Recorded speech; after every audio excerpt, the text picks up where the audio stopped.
संत तुकाराम महाराजांनी सांगितल्याप्रमाणे वृक्षवल्ली जर चांगल्या असल्या तर माणसाचे जीवन सुखकर होते।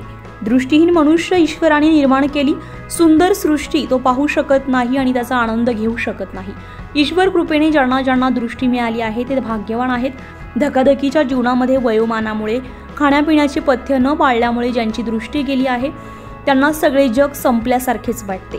नेत्रदान सर्वश्रेष्ठ दान आहे। मरावे परी नेत्ररूपी उरावे। मरणोत्तर नेत्रदान करून अंधकार जीवनात प्रकाश टाकण्याचा प्रयत्न करावा। सामाजिक कार्यकर्ते जालिंदर बोरुडे यांचे नेत्रदान चळवळीमध्ये मोठं योगदान आहे। आतापर्यंत 3 लाखांहून अधिक मोतीबिंदू शस्त्रक्रिया करून समाजाची सेवा करत आहेत। नोकरी करत असताना देखील आणि सेवानिवृत्तीनंतरही दर महिन्याच्या 10 तारखेला स्वखर्चाने शिबिरे घेऊन फिनिक्स फाउंडेशनच्या वतीने अनेकांना दृष्टी देण्याचं कार्य बोरुडे करत आहेत। जागतिक दृष्टीदान दिनानिमित्त प्रत्येकाने नेत्रदानाचा संकल्प करून नेत्रदान चळवळीमध्ये सक्रिय व्हावं असं प्रतिपादन देवगड देवस्थानचे महंत हरिभक्तपरायण भास्कर गिरीजी महाराज यांनी केले। श्री क्षेत्र देवगड येथे जागतिक नेत्रदान दिनानिमित्त सामाजिक कार्यकर्ते जालिंदर बोरुडे यांनी नेत्रदान चळवळीचे जनजागृतीचे पुस्तक देवगड देवस्थानचे महंत भास्कर गिरी महाराज यांना भेट दिली। या प्रसंगी संजय सावंत संजय शिंदे उपस्थित होते। वृक्षवल्ली हे समृद्ध असेल तर माणसाचं जीवन समृद्ध असेल। त्याचप्रमाणे माणसाची दृष्टी चांगली असेल तर सृष्टी आपल्याला चांगली असते। दृष्टीहीन मनुष्य आपण जर पाहिला तर तो खातो पितो जगतो, पण ईश्वराने जे निर्माण केलेलं जे सर्व सौंदर्य आहे हे तो पाहू शकत नाही, आनंद मिळवू शकत नाही। म्हणून ज्यांना ज्यांना दृष्टी मिळालेली आहे ईश्वर कृपेने ते भाग्यवानच आहेत। परंतु आता वयोमानाने किंवा या धकाधकीच्या काळात खाण्यापिण्याचे पथ्य न पाळल्यामुळं, विश्रांतीच्या वेळा ह्या अवेळा झाल्यामुळं चांगल्या चांगल्या व्यक्तीची तरुणाची सुद्धा दृष्टी गेलेली आपण पाहतो। ज्यांची दृष्टी गेली त्यांना सगळं जग संपल्यासारखंच वाटते। दृष्टी अतिशय महत्त्वाची आहे। दृष्टी प्राप्त होणं, त्याची निगा ठेवणं, रक्षण करणं आणि वयामानाने किंवा कुठल्या कारणाने जर काही त्याला बाधा झाली तर त्याचं सर्व सांगोपान विचार करून त्याचा इलाज करणं हे सगळ्यात महत्त्वाचं आहे।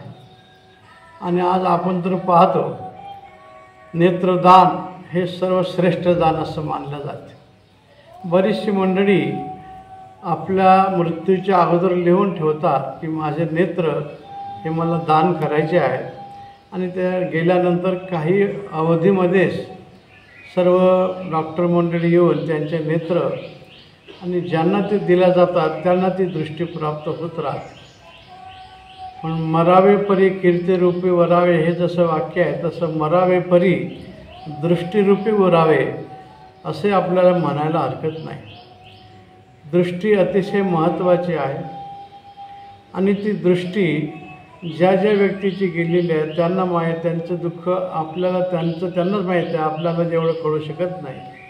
परंतु सन्माननीय श्री जालिंदर बोरुडे साहेब हे शासकीय सेवेमध्ये असतानासुद्धा त्या दृष्टीचं काम ते करत आले आणि आता निवृत्त झाल्यानंतरही त्यांनी आतापर्यंत स्वखर्चाने आणि स्वतःच आपले एक फिनिक्स फाउंडेशन या नावाने एक संस्था तयार केली। त्या संस्थेमध्ये कोणी अधिक माणसं कोणी नाही, स्वतःची संस्था आहे, स्वतःच त्या मार्फत ते काम करतात। कोणावर काही वजही घालत नाही, उलट स्वतःच सगळा खर्च करून हे काम करून घेतात। आतापर्यंत त्यांनी 3 लाखाहून अधिक मोतीबिंदू हे सर्व केलेले आहेत आणि त्यांना ती दृष्टी प्राप्त झालेली आहे। मोतीबिंदू आहे, काळजी घेतल्यानंतर त्याचाच काचबिंदू होतो, डोळ्याला ठणक लागते आणि दृष्टी निघून जाते। एकदा दृष्टी गेली की स्वतःचं काम करता येत नाही, घरची माणसं कंटाळतात आणि माणसाला जीवन जगणं नकोसं वाटते। जीवनाचा खरा आनंद प्राप्त करून घ्यावा असं वाटत असेल तर दृष्टी ही सगळ्यात महत्त्वाची आहे। म्हणून सन्माननीय जालिंदर बोरुडे साहेब आणि त्यांचा परिवार आम्ही त्यांचं अभिनंदन करतो की आपण हे काम करत असताना जात धर्म पंथ स्त्री पुरुष ह्या सगळ्या भेदाच्या भिंती तोडून आपण फक्त ज्यांना दृष्टी नाही त्यांना दृष्टी देण्याचं आपण काम करून राहिलेले आहात. म्हणून आम्ही आमच्या दत्त मंदिर संस्थांच्या वतीने, आमच्या भक्त मंडळीच्या वतीने आपलं सहर्ष स्वागत करतो, अभिनंदन करतो. असंच हे सामाजिक काम आपल्या हातून निर्हेतुकपणे शेवटच्या श्वासापर्यंत घडत राहावं ही भगवान दत्तात्रयाच्या चरणी, ईशचरणी प्रार्थना करून शब्दास विराम. उत्तर महाराष्ट्र लाईव्हसाठी संजय सावंत, अहमदनगर.